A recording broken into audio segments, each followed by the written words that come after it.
France Inter. Il est 5h12, l'heure du journal des Outre-mer. C'est 2 fois par semaine, le mardi et le jeudi.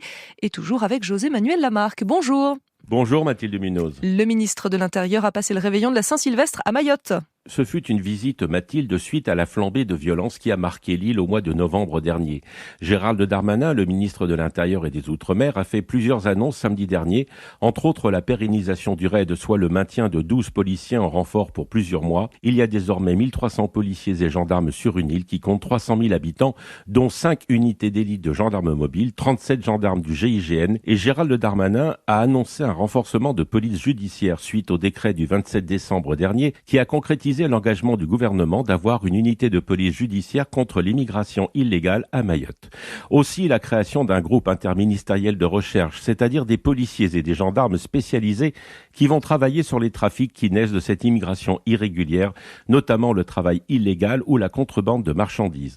Enfin, le ministre de l'Intérieur a affirmé vouloir durcir le droit du sol à Mayotte. Après ces annonces qui ont déçu ou conforté les Mahorais, Gérald Darmanin s'est entretenu dimanche dernier en fin d'après-midi avec des membres de la société civile et notamment de 2 collectifs de citoyens. Une initiative appréciée par ses interlocuteurs tels Sylviane Amavi et Fatiou Ibrahim au micro de Yousram Haadali de Mayotte la Première. C'est une première parce que on l'a vu, il y a eu auparavant des visites et nous n'avons jamais été conviés à rencontrer le ministre directement. Et donc là, c'était vraiment important pour nous qu'il puisse nous entendre, nous, société civile, où tout le monde s'est exprimé, différentes associations qui étaient là. Donc j'espère vraiment qu'il a entendu et qu'il va agir. J'ai voulu vraiment le remercier, dans un premier temps, du fait qu'il ait pris ce jour particulier qui est devenu comme un jour en fait culte pour tout le monde, parce que c'est un jour où tout le monde passe un bon moment en famille, avec sa famille.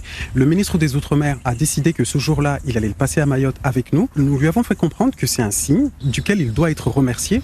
Maintenant que nous espérons sincèrement que ce signe se transforme et que ça devienne de véritables actions concrètes pour enlever cette violence qui est en train de tuer notre territoire. En Guadeloupe, c'est une tradition immuablement respectée. Avant d'entamer une nouvelle année, on fait le bilan de celle qui se termine. Un bilan pas vraiment joyeux au final pour ces Guadeloupéens et Guadeloupéennes, interrogés par Ronnie Maletti de Guadeloupe la Première. La guerre en Ukraine, même si ça n'a pas touché la Guadeloupe, mais indirectement tout de même.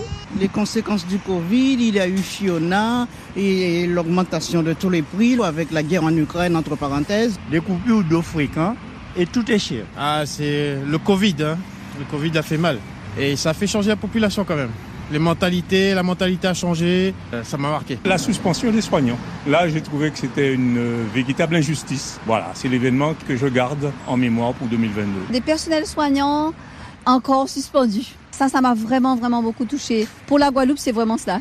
Enfin, Mathilde, la Nouvelle-Calédonie dispose depuis dimanche dernier d'un bureau consulaire du Japon rattaché à l'ambassade du Japon en France. Une installation saluée par les ressortissants nippons en Nouvelle-Calédonie dont les ancêtres se sont installés sur le Caillou il y a 130 ans. Et pour Korei Tomatsuda, le diplomate en charge de ce bureau, cette création revêt une certaine symbolique au-delà d'une présence consulaire, comme il l'explique au micro de Nouvelle-Calédonie la Première. Premier, c'est évidemment ce service consulaire. Ça veut dire protéger l'entrée des ressortissants japonais et des touristes japonais quand il y a des assistances nécessaires dans le cas d'urgence. Beaucoup de Japonais attendaient un représentant du gouvernement japonais ici à Nouvelle-Calédonie. Et l'autre chose, l'ouverture de notre service consulaire, c'est un fruit de bonnes relations franco-japonaises. Ces dernières années, le Japon et la France, on est devenu ce qu'on appelle le partenariat stratégique dans la zone Pacifique pour assurer la paix et la stabilité devient plus en plus important. Voilà Mathilde Munoz, c'était le journal des Outre-mer. Je vous retrouve demain pour les chroniques littorales. Bonne journée. À vous aussi, José Manuel Lamarque.